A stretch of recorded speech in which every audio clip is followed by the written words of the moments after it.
Hey, i dag vil jeg vise jer noget, som jeg har fået lavet. Jeg fik lavet mine første 2 huller i mine ører, dengang jeg var 5 år. Og så dem der har jeg fået lavet for 2 eller 3 timer siden. I mundskyld, jeg har det der sår i panden. Det er sådan, ja. Det gør faktisk slet ikke ondt at få dem lavet. Det er der mange, der tror, det gør, men det er ligesom at få...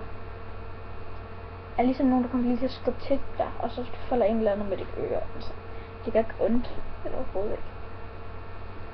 Bare sådan der.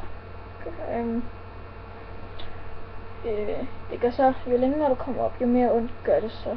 Jeg kan stadig godt mærke den, men det gør ikke ondt. Jeg er glad for, at jeg har lavet mine, og jeg vil anbefale det, at man får lavet dem. Jeg har fået lavet de der begge to for 200 kroner med ringene.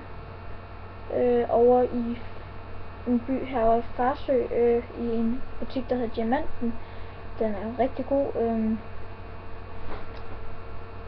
er rigtig sød. Men jeg vil anbefale at få dem lavet, på grund af, at de er så seje, og de er mega pæne. Nå, men hej!